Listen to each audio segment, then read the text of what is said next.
हर हर महादेव, जय जय महाकाल। साथियों नमो नमो, जय जय सुहलदेव। सभी सम्मानित साथी जुड़ जाएं। आज बहुत ही महत्वपूर्ण मुद्दे पे बात होनी है।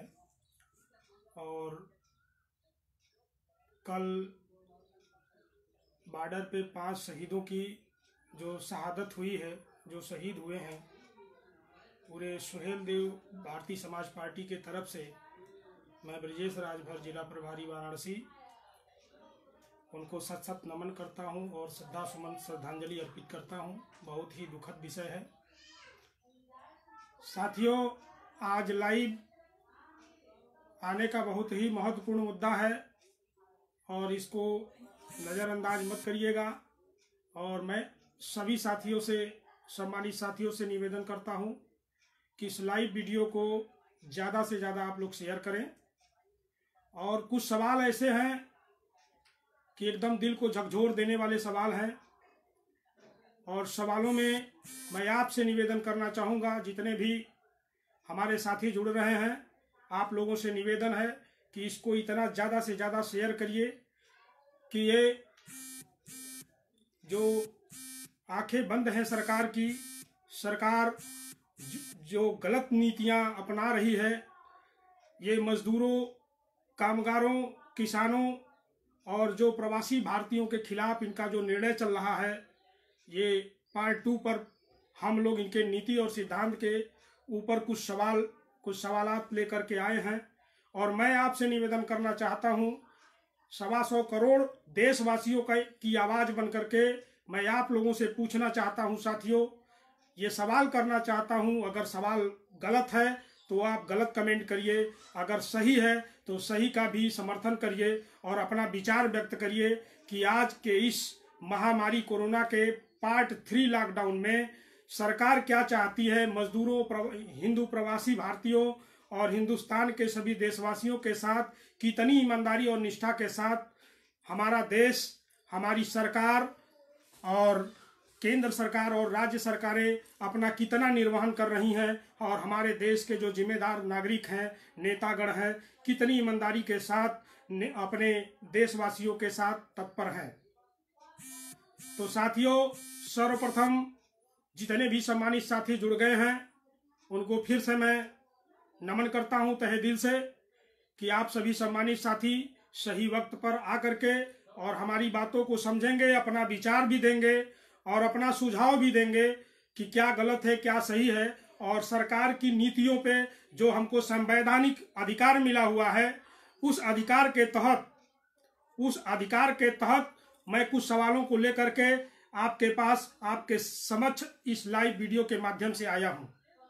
तो साथियों, सवालों का सिलसिला शुरू होने जा रहा है और मैं आपसे बताना चाहता हूं कि जो सवालात हैं, इन सवालों पे कभी देश की गोदी मीडिया और देश के नेता और हम पूरे देश के संत समाज 125 करोड़ देशवासियों के साथ मिलकर के, उनके साथ सहमत होकर, माननीय नरेंद्र मोदी जी, मैं उनके सांसदीय क्षेत्र से बिलोंग करता हूं और वहीं से अपनी आवाज को बुलंद कर रहा हूं। अगर मेरी सवालों,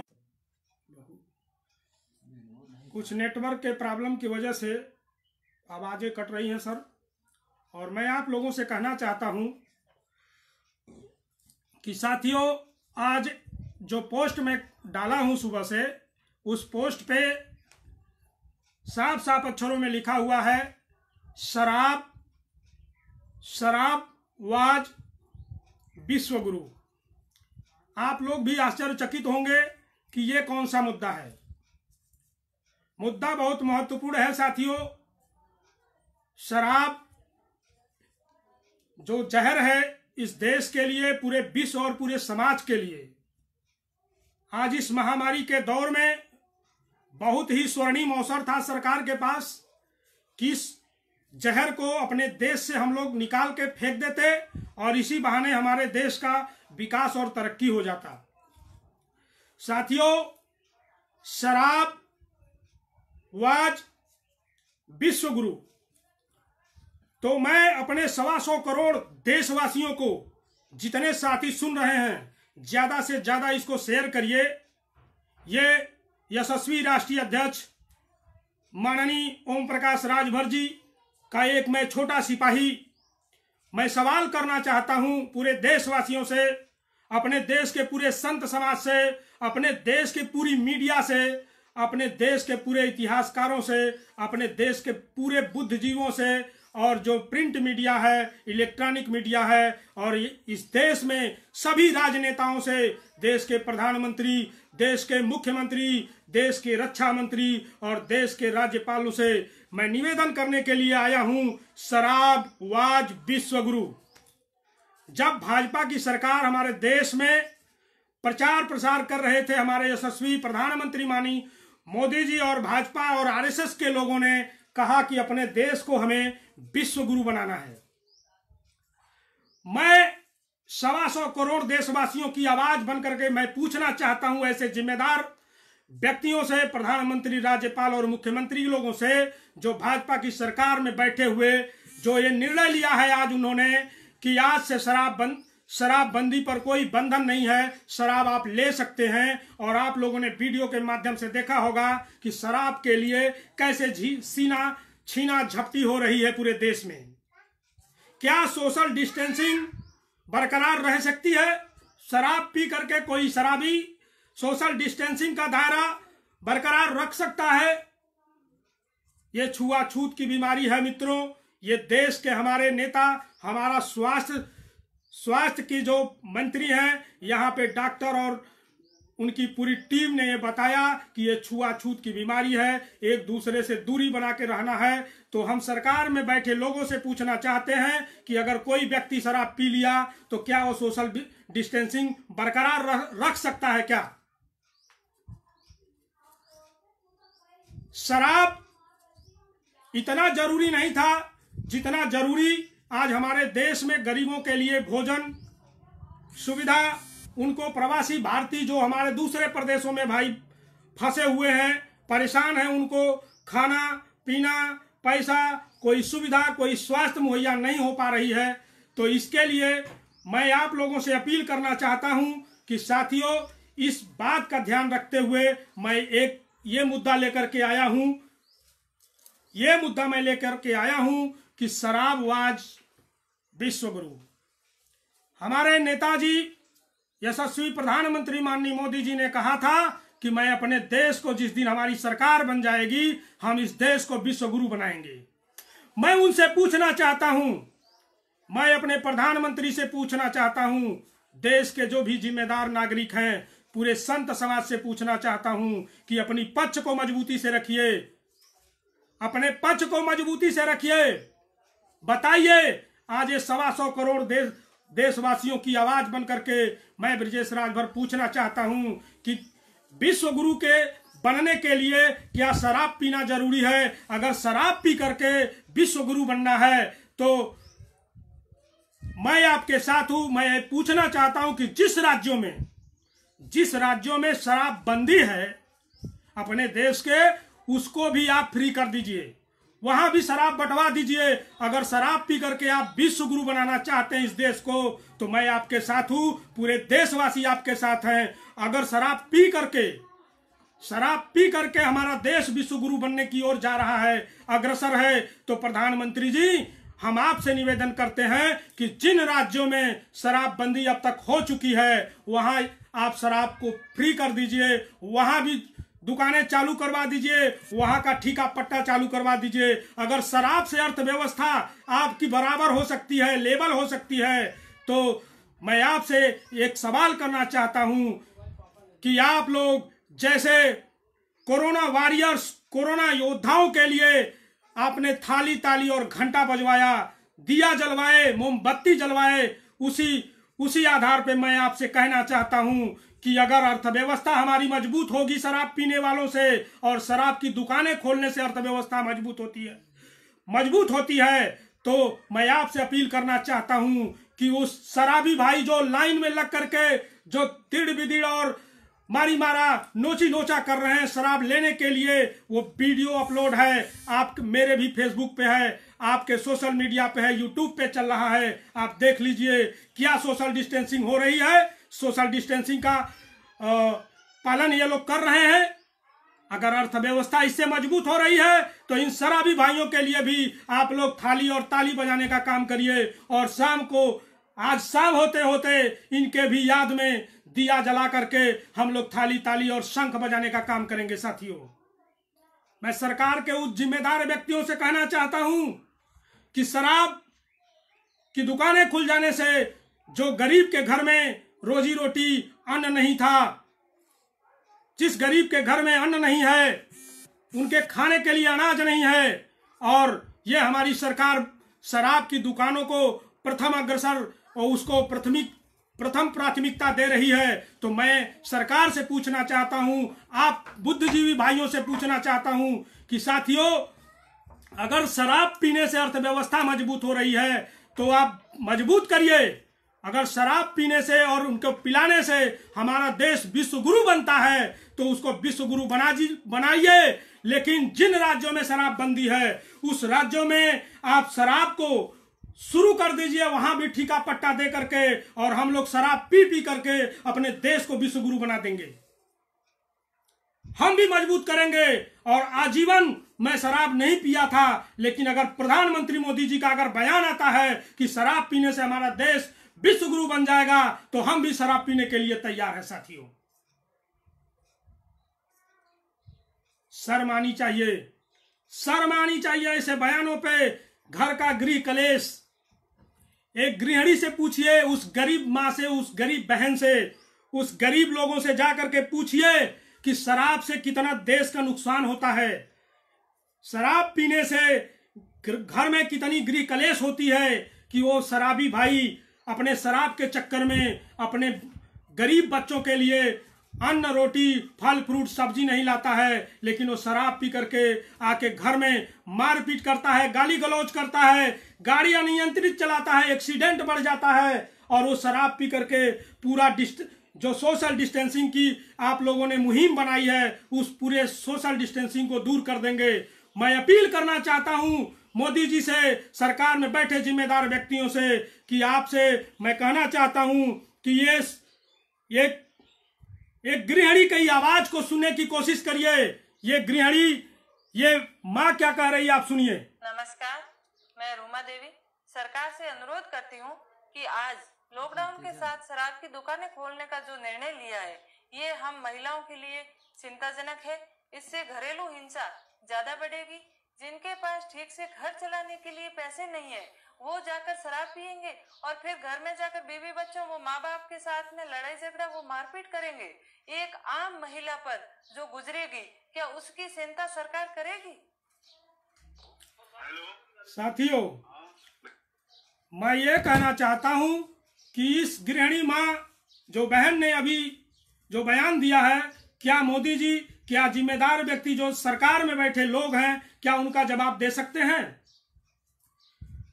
साथियों, ये बहुत महत्वपूर्ण सवाल है और देश के जो अस्मिता के साथ खिलवाड़ हो रहा है, इस महामारी में जो राजनीति हो रही है, उस राजनीति पे मैं सवाल उठाने के लिए, हमारा संवैधानिक अधिकार है। कुछ लोगों को बुरा लग रहा है, लेकिन लगने दो। लेकिन सच के सामने, सच के पथ पे हम लोग चलने का काम करेंगे, क्योंकि हम उस यशस्वी राष्ट्रीय अध्यक्ष माननीय ओम प्रकाश राजभर जी के सिपाही हैं, जिन्होंने 11-12 मंत्रालयों को लात मार करके, ठोकर मार करके, इन भ्रष्टाचारियों का साथ छोड़ करके आज गरीबों के बीच में वंचित समाज भागीदारी आंदोलन मंच बना करके उनको हक अधिकार दिलाने के लिए आज वो देश के कोने कोने गली में गरीबों के बीच धूल फांक रहे हैं।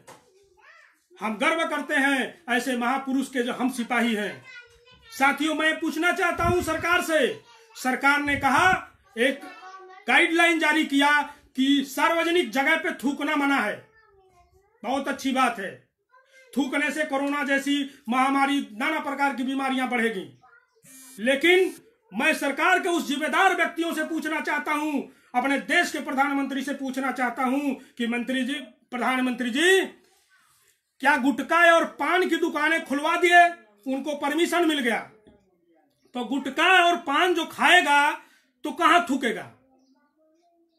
वो सार्वजनिक जगह पे, प्राइवेट जगहों पे, जहां उनको मिलता है जगह, वो थूकेंगे। ये बहुत बड़ा स्वर्णिम अवसर था इस खतरनाक कैंसर जैसी बीमारी इस देश अपने समाज के इस जहर को आप समाज से बाहर निकाल दिए होते। शराब बंद हो गई होती, अगर देश से शराब बंद हो गई होती तो कम से कम 90% बीमारी खत्म हो जाती। इस कोरोना के चलते मैं आपसे अपील करना चाहता हूं कि अगर हो सके तो शराब और ये गुटखा का जो दुकान खोलने का जो आपने गलत निर्णय लिया है, इस निर्णय को वापस लेने की अपील मैं करता हूं सुहेल देव भारतीय समाज पार्टी की तरफ से। मैं पूरे देशवासियों से अपील करता हूं कि आप खुल के विरोध करिए और इसको बंद करने की अपील करिए, क्योंकि ये महामारी से बड़ा महामारी ये जो गुटखा है और शराब है, इससे पूरी सोशल डिस्टेंसिंग खत्म हो जाएगी और हम लोगों को इस कोरोना जैसी महामारी से कभी निजात नहीं मिल सकती है। ये सरकार की मंशा हो सकती पता नहीं क्या है। हम यही पूछना चाहते हैं कि क्या शराब और गुटखा खा करके, पान बीड़ी सिगरेट पी करके क्या हम लोग विश्व गुरु बन सकते हैं, हमारा देश बन सकता है? ये भाजपा और आरएसएस में बैठे लोगों से मैं पूछना चाहता हूं कि बताइए, विश्व गुरु बनाने की क्या यही मूल मंत्र है आपका? सोशल मीडिया पर जब आकर के हिंदू मुसलमान पाकिस्तान अफगानिस्तान अमेरिका करके आप लोगों ने क्या बनाना चाहते हैं? ऐसे कट्टरपंथी स्वभाव से हमारा देश विश्व गुरु बनेगा? ये धर्मनिरपेक्ष देश है, संविधान से चलने वाला देश है, ये लोकतांत्रिक देश है, ये राजतंत्र नहीं है कि आपकी तानाशाही चलेगी। ये आपकी तानाशाही नहीं चल सकती है। ये सब राजनैतिक और संवैधानिक अधिकार है और हम लोग बोलते रहेंगे। चाटुकारिता नहीं है मन में, ना धोखे की यारी है। सत्य के पथ पे अगर मौत भी मिले तो वो भी हमको प्यारी है, वो भी हमको प्यारी है। साथियों, मैं अपील करना चाहता हूं कि शराब बंद होना चाहिए, बंद होना चाहिए, बंद होना चाहिए। और इसमें जितने भी हमारे साथी सोशल मीडिया पे, जितने भी सम्मानित साथी इस लाइव वीडियो को देख रहे हैं, इसको इतना शेयर करिए कि सरकार में बैठे जिम्मेदार जितने भी हमारे अधिकारी कार्यकर्ता, हमारे प्रधानमंत्री, मुख्यमंत्री, राज्यपाल तक इस वीडियो को इतना शेयर कर दीजिए, इतना फैला दीजिए कि उनको समझ में आए कि नहीं, वास्तव में 125 करोड़ जनता ये गलत निर्णय का विरोध करती है और इसको देश से हटाना चाहिए। साथियों, सोशल मीडिया पे एक वीडियो और चल रहा है कि दिल्ली में जो शराब का ठेका शुरू हुआ है, उस ठेके पे अभी उस ठेके पे सोशल डिस्टेंसिंग कैसे आप बरकरार रख सकते हैं? अब उनको मारेंगे या पीटेंगे, उनको कौन सा ट्रीटमेंट दे करके आप लोग उसको तय करना चाहते हैं? हम सरकार में बैठे जिम्मेदार व्यक्तियों से पूछना चाहता हूं, सरकार में बैठे अपने मोदी जी, अपने योगी जी से मैं पूछना चाहता हूं। पालन कर रहे हैं लोग इस तरीके से। सोशल डिस्टेंसिंग की धज्जियां यहाँ उड़ती हुई नजर आ रही है। देखिए तस्वीरों में किस तरह से लोग यहाँ पर भीड़ इकट्ठा है। देखिए यहाँ पर कोई मानने के लिए तैयार नहीं है कि जो सोशल डिस्टेंसिंग की बात कही जा रही है, जिस महामारी से हम लड़ रहे हैं, जो छूट इन्हें दी गई है, उसका किस तरह से बेजा इस्तेमाल ये लोग कर रहे हैं। देखिए किस तरह से लोग इकट्ठा है। यहाँ घेरे जरूर बनाए गए हैं लेकिन इसमें कोई खड़ा नजर नहीं आ रहा है। देखिए भीड़ देख लीजिए कितनी है। पुलिस यहाँ पर व्यवस्था बनाने की कोशिश कर रही है, चप्पल निकल जा रही है लोगों की। आप अंदाजा लगा सकते हैं कि जो पहले दिन यहाँ पर भीड़ उमड़ी है, जो छूट मिली है, जो शराब की दुकानों को खोलने की, उसके बाहर किस तरह के हालात है।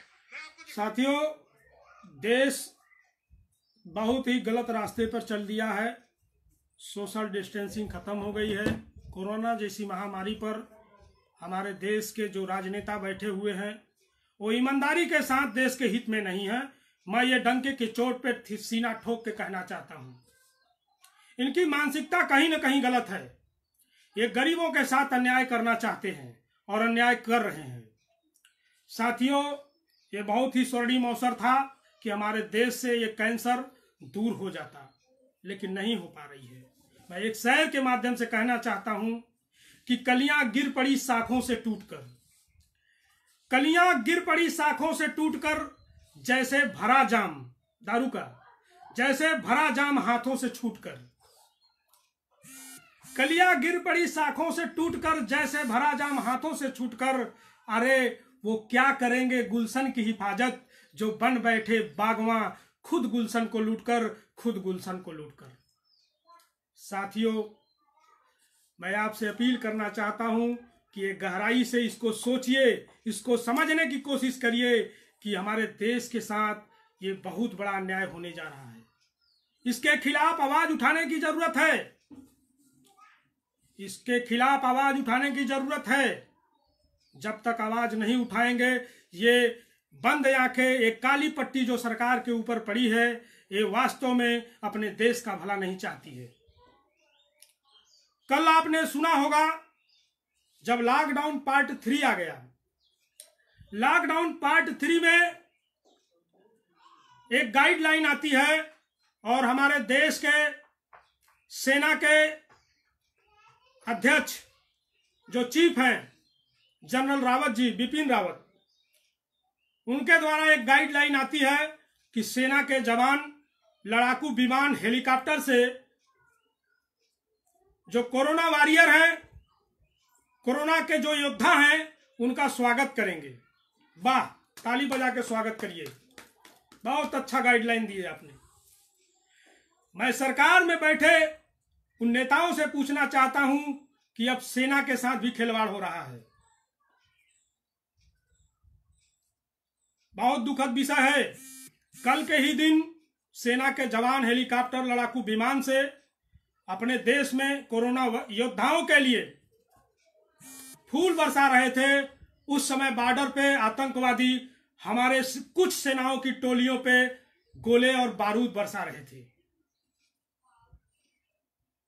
बहुत दुखद विषय है। इसके आगे मैं कुछ नहीं कहूंगा। आप खुद समझदार हैं कि इसमें क्या होना चाहिए था। साथियों, ये बहुत दुखद विषय, ये महामारी इतने जल्दी नहीं जाने वाली है। सोशल डिस्टेंसिंग का बहुत बड़ा दुरुपयोग हो रहा है और कहीं न कहीं हमारे प्रधानमंत्री, हमारे भाजपा सरकार में बैठे लोग अपने पथ से भटक गए हैं, अपने वादों से भटक गए हैं, सबका साथ सबका विकास से भटक गए हैं। मैं ये पूछना चाहता हूं, कल जो देखा कि हमारे आर्मी के जवान कोरोना योद्धाओं पे हवा में लड़ाकू विमान से, हेलीकॉप्टर से माला फूल बरसा रहे थे और उसी समय हमारे बॉर्डर पे सैनिकों के ऊपर गोले और बारूद बरसाए जा रहे थे।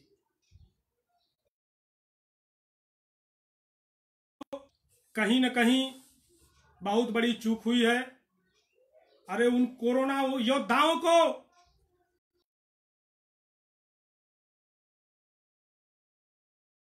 मास्क जल में व्यवस्था नहीं है, साफ सफाई नहीं है, सैनिटाइजर नहीं है, मास्क नहीं है, दवाइयां नहीं है, वहां गरीबों को खाना नहीं मिल पा रहा है, गरीबों को पानी नहीं मिल पा रहा है। जो कोरोना क्वारंटाइन सेंटर में बैठे हुए लोग हैं, उनको पूरी सुविधा मुहैया नहीं हो पा रही है।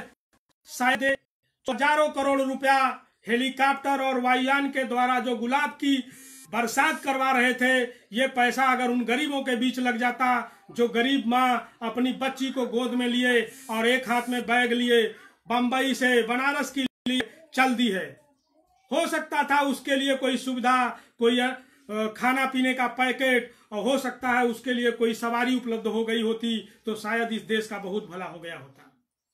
अगर कोरोना वॉरियर का, कोरोना योद्धाओं का आपको इतना ध्यान है, तो मैं एक सवाल पूछना चाहता हूं साथियों, आप उस पर ध्यान दीजिए कि जब सरकारी कर्मचारियों का एक दिन का वेतन कट रहा था, तो उस समय उस कोरोना वॉरियर, कोरोना योद्धाओं का भी, जो सरकार में बैठे कर्मचारी हैं बेचारे, इनका भी, पुलिस में जो जवान हैं, जो कोरोना वॉरियर हैं, जो कोरोना से लड़ रहे हैं बेचारे, आज उनका भी एक दिन का सैलरी इस राज्य सरकार और केंद्र सरकारों ने काट लिया।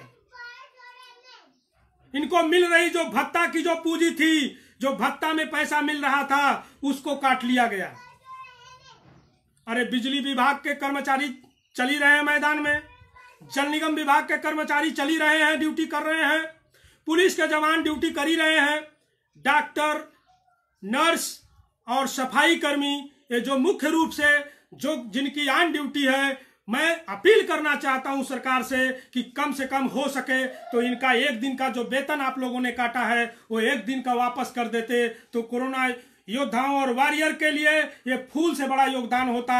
अगर हो सके तो जो पीएम केयर फंड बनाए हैं उस फंड से 1 महीना की एक्स्ट्रा सैलरी आप दे दिए होते तो मैं उसको मानता कि आप बहुत महान व्यक्ति हैं, बहुत महान प्रधानमंत्री हैं कि कोरोना योद्धाओं और कोरोना वॉरियर का आपने बहुत बड़ा सम्मान किया और उनका भी दिल गदगद हो जाता कि मैं अपने परिवार को, अपने घर के लोगों को छोड़ करके, अपने बीवी बच्चों को छोड़ करके आज मैं आकर के कोरोना मरीजों का जो मैं हेल्प और मदद कर रहा हूं उस तर्ज पे आज सरकार हमारे साथ ईमानदारी से लगी हुई है। अगर हो सके तो मोदी जी, अगर बुरा न लगे आप लोगों को तो मैं अपील करना चाहता हूं कि कोरोना वॉरियर और योद्धाओं का वही सम्मान होगा जबकि उनको एक दिन की सैलरी उनकी वापस हो जाएगी और उनको 1-1 महीने का भत्ता और 1-1 महीने की सैलरी एक्स्ट्रा दे दी जाएगी। मैं उनके सम्मान के लिए खड़ा हूं, लेकिन आप लोग कहीं न कहीं नजरअंदाज करके उनके ऊपर फूल बरसवा करके ये तुगलकी फरमान है मोदी जी, ये बहुत ही गलत है।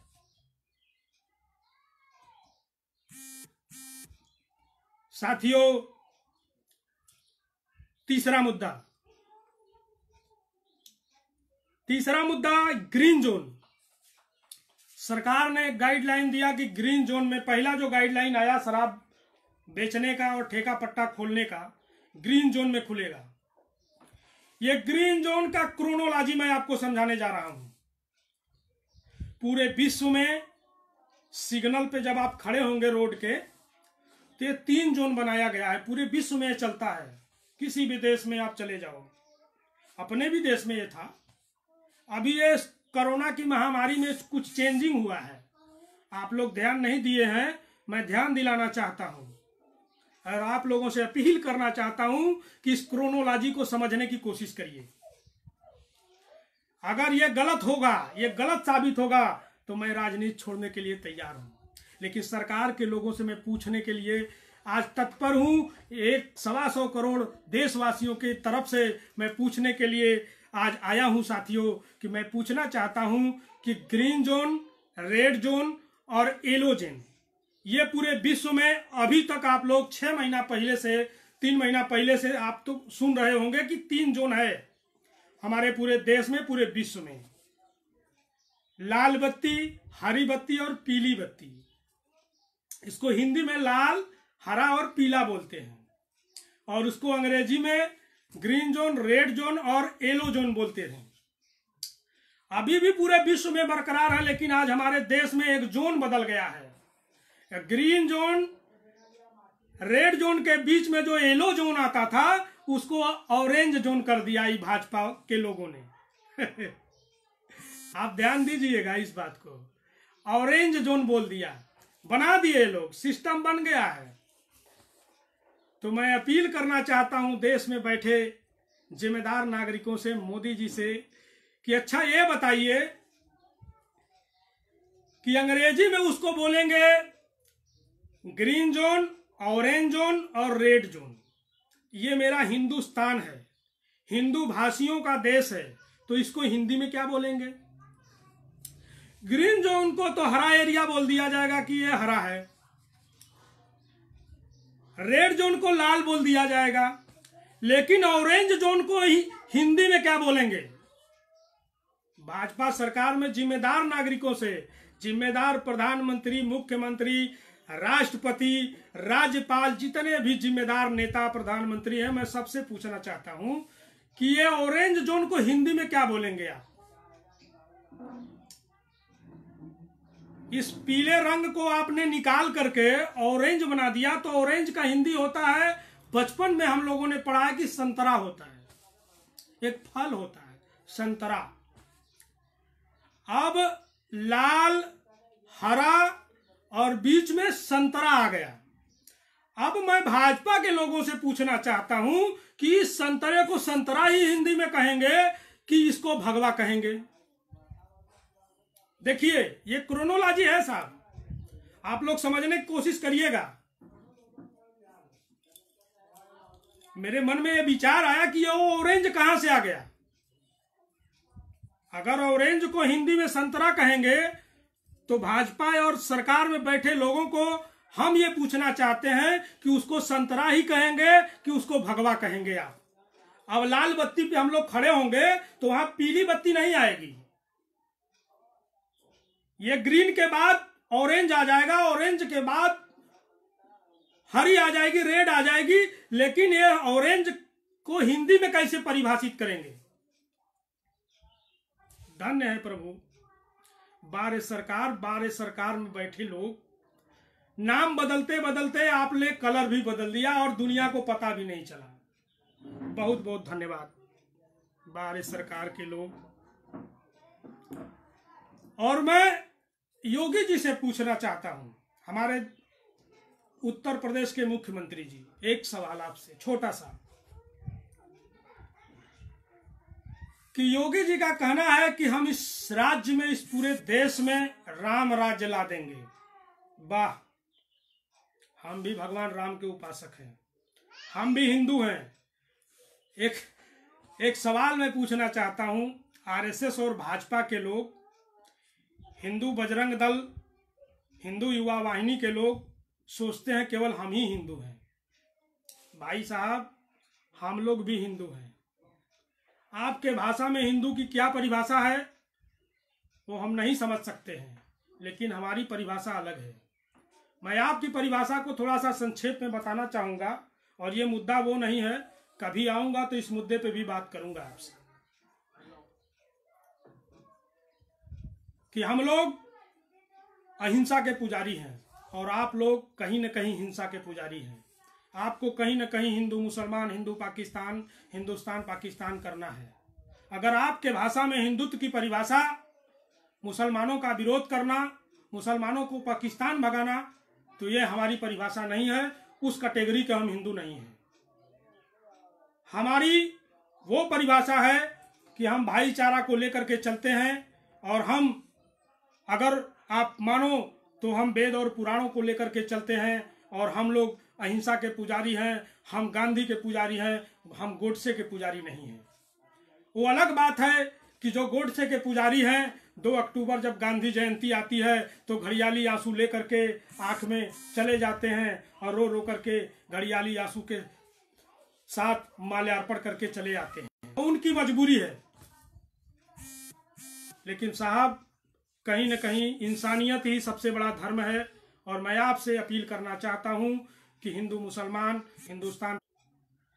साथियों, नेटवर्क कट रहा है, मैं आप लोगों से कहना चाह रहा था कि योगी आदित्यनाथ जी जो हमारे मुख्यमंत्री हैं, उनका कहना था कि मैं राम राज्य ला दूंगा। उनसे एक छोटा सा सवाल है, ध्यान दीजिएगा आप लोग, कि राम राज्य में मंदिर बंद, दारू पियो। आज से राम राज्य में मंदिर बंद है, दारू पियो। राजा बड़ा महान है, खुल के जियो, खुल के जियो। पहली बार भारत के इतिहास में, इस सनातनी इतिहास में पहली बार दारू को इतना महत्व हमारी सरकार ने दिया है।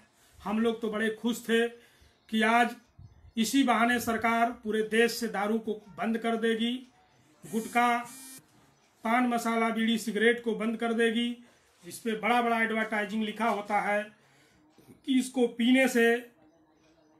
पीने से कैंसर हो जाएगा, जहर है ये। बड़ा बड़ा एडवर्टाइजिंग कैंसर का बना हुआ है। जब ये जहर है, इसको सेवन करने से कैंसर हो जाएगी, बड़ी बीमारियां हो जाएंगी, लोग मर जाएंगे। तो सरकार से अपील है कि ये जहर को क्यों बेच रहे हैं साहब। पहला सवाल मेरा वही था, जो मुद्दा था, मेन हेडिंग था कि शराबबाज विश्वगुरु। शराब, गुटखा, पान खा करके हम लोग कभी विश्वगुरु नहीं बन सकते हैं साथी, कभी विश्वगुरु नहीं बन सकते हैं। कहीं न कहीं हमको मेन मुद्दाओं से भटकाने की कोशिश किया जा रहा है, और समाज में बैठे लोगों से, आप जैसे सम्मानित साथियों से अपील है कि आप लोग इस बात को, इस क्रोनोलॉजी को समझने की कोशिश करिए। जितने प्रवासी भारतीय आज परदेशों में फंसे हुए हैं, आज उनके साथ बहुत ही दुविधा और विषम स्थिति पड़ी हुई है। बेचारे घुट घुट के मर रहे हैं, न जी पा रहे हैं न मर पा रहे हैं। सरकार की क्या फैसला आती है कि मुख्यमंत्री का आदेश होता है कि मैं परमिशन दे रहा हूं, और अपने प्रदेश के प्रवासी नागरिकों को बुलाने की मुहिम उन्होंने जब चलाई, जब गाड़ी को पास दिया तो सूरत और बम्बई, कलकत्ता, मद्रास जैसे शहरों से अपनी प्राइवेट कारों से और अपने बसों से जो भी जैसे व्यवस्था हो सकती थी, घरों से जमीन गिरवी रख करके कुछ माँ बहनों ने अपनी रकम, सोने की हार और मंगलसूत्र तक गिरवी रख करके उन्होंने भाड़ा किराया का व्यवस्था किया और अपने घर की तरफ चल दिए। बॉर्डर पर आते आते एक सूचना आती है कि अग्रिम आदेश तक सूचना को इस पास को स्थगित किया जाता है और आप लोग बॉर्डर में प्रवेश नहीं कर सकते हैं। वीडियो अपलोड है फेसबुक और ट्विटर पे, आप लोग देख सकते हैं साथियों। बॉर्डर पे लाखों हजारों नागरिक, महिलाएं, बच्चे भूखों तड़प रहे हैं, मर रहे हैं। कोई व्यवस्था नहीं है, कोई सिस्टम नहीं है, और सरकार पता नहीं क्या सिस्टम बनाना चाहती है। सरकार ने हेल्पलाइन जारी कर दिया, हर जिले से एक हेल्पलाइन नंबर, 2 हेल्पलाइन नंबर। साथियों, मैं फिर आपसे बताना चाहता हूं कि एक जिले में, मैं बनारस जिले की बात करता हूं, कम से कम 10 से 15 लाख लोग, उससे ज्यादा भी हो सकते हैं, कम नहीं, इतने लोग प्रदेशों में और विदेशों में अपने जीविका, अपने परिवार को चलाने के लिए, अपनी रोजी रोटी कमाने के लिए प्रदेश में पहुंचे हैं। आज वो घर आना चाहते हैं, उनको सरकार कहीं न कहीं न कोई सुविधा मुहैया करा पाई, न खाना दे पाई, न उनको राशन दे पाई, न कोई सुविधा मुहैया हो पाया, न उनको स्वास्थ्य और की कोई किट मिल सकी, न उनको मास्क मिल पाया, न तो सैनिटाइजर बंटवा पाए सरकार में बैठे लोग। और सरकार की इस नाकामी को देखते हुए लोगों ने मन बना लिया कि हमको घर जाना है, और जब घर जाने की तैयारी हुई तो सरकार एक तरफ बोल रही है कि आप रजिस्ट्रेशन कराओ, आप मेडिकल कराओ। ये प्रवासी मजदूर बेचारे अपना मेडिकल करवा रहे हैं, अपना रजिस्ट्रेशन करवा रहे हैं, उसमें भी प्रशासन के लोग, हमारे पुलिस भाइयों से निवेदन है कि उनको कम प्रताड़ित करें। अब बहुत हो गया सर, बहुत हो गया, ये भी इंसान है और आप भी इंसान हैं, आप भी किसी के माँ के बेटे हैं, किसी पत्नी के पति हैं और किसी बहन के भाई हैं, कम से कम इन पे रहम खाइए। और ये प्रवासी भारतीय आज भिखारी नहीं है, जो इतना बड़ा ट्रीटमेंट और टार्चर किया जा रहा है, ये भिखारी नहीं है मित्रों। आज उस गरीब मजदूरों से अगर वो पढ़े लिखे होते तो ऑनलाइन रजिस्ट्रेशन करने की जो ये गलत नीति सरकार ने अपनाई है, मैं चाहता हूं कि जो मेडिकल करवा रहे हैं उसी में सूचीबद्ध करवा करके लोगों को रजिस्ट्रेशन न करते हुए उनको बड़ा ये इंटरनेट के चक्कर में न फंसाने की कोशिश किया जाए। जो मजदूर साइन नहीं कर सकता, जो अंगूठा टेक है, जो पढ़ा लिखा नहीं है, वो कैसे रजिस्ट्रेशन करवा लेगा। सहज सेवा केंद्र बंद है, सारे कंप्यूटर की दुकानें, संस्थाएं बंद हैं, वो बेचारे कहाँ ऑनलाइन के लिए भटकेंगे। कौन सी मल्टीमीडिया मोबाइल चला रहे हैं, उनको क्यों उसे उलझा करके मार दिया जा रहा है। मेडिकल के नाम पे कोई 100 रुपया ले रहा है, कोई 200 ले रहा है, कोई 500 ले रहा है। सरकार का फरमान आ गया कि कोई MBBS डॉक्टर का थर्मल स्कैनिंग होना चाहिए। कोई बहुत बड़ा मेडिकल नहीं हो रहा है, थर्मल स्कैनिंग हो रही है, प्रमाण पत्र बना के दे रहे हैं।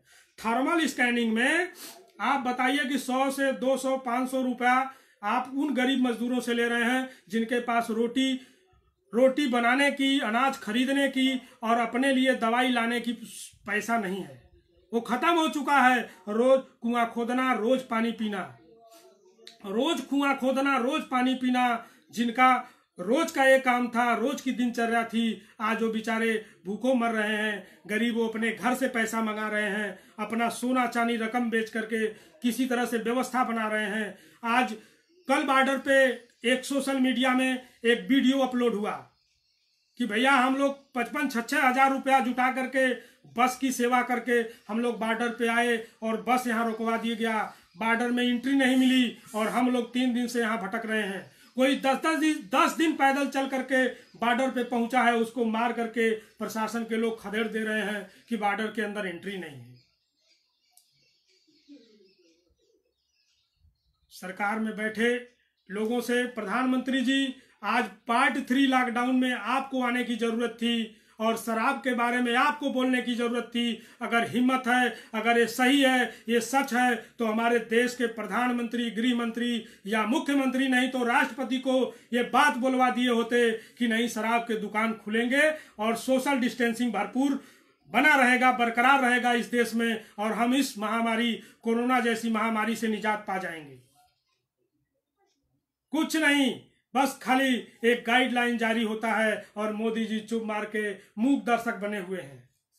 मीडिया में बैठे गोदी मीडिया के लोग, एक अर्णव गोस्वामी एक मीडिया के एंकर हैं, पत्रकार हैं, उनका बयान बार बार आता है कि सोनिया गांधी कुछ नहीं बोल रही है, सोनिया गांधी कुछ नहीं। अरे सोनिया गांधी, इस देश में सोनिया गांधी का सरकार नहीं है, इस देश में कांग्रेस की सरकार नहीं है।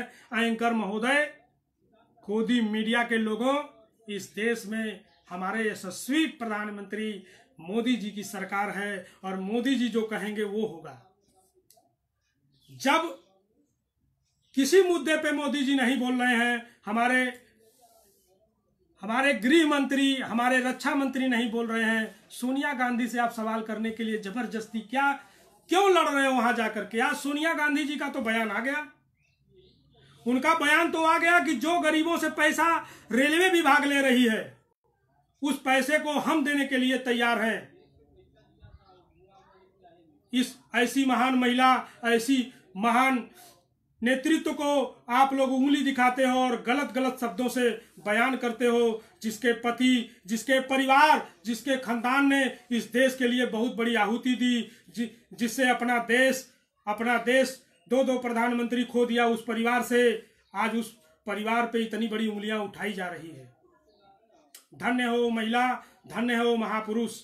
मैं आपको नमन करता हूं कि जिन्होंने पूरे देश के मजदूरों की, जो रेलवे विभाग की जो भी किराया है उसको वहन करने का जो जिम्मेदारी आपने उठाई है, मैं सुहेल देव भारतीय समाज पार्टी के पूरे टीम के तरफ से मैं आपको धन्यवाद देता हूं। और हमारे जो 100-125 करोड़ हमारे देश के नागरिक हैं, मैं उनके तरफ आवाज बन करके उनके तरफ से मैं आपको नमन करता हूं। जो भी समय आया है, आज वो चला जाएगा, निकल जाएगा, लेकिन कहना, एक बताने के लिए एक इतिहास आप लोग बना के जा रहे हैं कि एक बार एक सरकार थी ऐसी जिन्होंने इस महामारी के दौर में कैसे कैसे जालसाजी रवैया अपना करके अपने देश के गरीब मजदूरों के साथ इतना बड़ा अन्याय किया। साथियों, मैं बहुत बड़ा लाइव चल चुका है। मैं आपसे लास्ट में एक निवेदन करना चाहता हूं कि अल्लाह वालों, राम वालों, अपने मजहब को सियासत से बचा लो। अल्लाह वालों, राम वालों, अपने मजहब को सियासत से बचा लो। मंदिर मस्जिद कभी फुर्सत में बना लेना, मंदिर मस्जिद कभी फुर्सत में बना लेना। जो नफरत से हमारे घर टूट रहे हैं, उस घर को बना लो, उस घर को बना लो साथियों, उस घर को बना लो।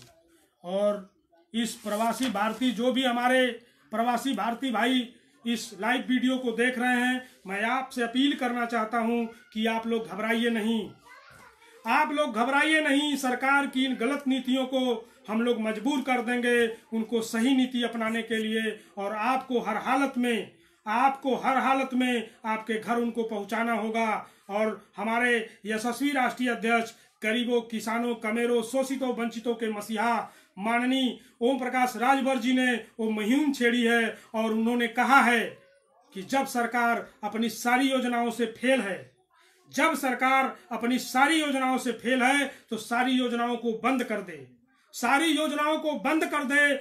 और हमारे प्रवासी भारतीय भाइयों को जो प्रदेश में फंसे हुए हैं, असहाय हैं, उनको उनके घर तक पहुंचा दो। वो अपना रास्ता खुद ढूंढ लेंगे, वो अपना रास्ता खुद ढूंढ लेंगे।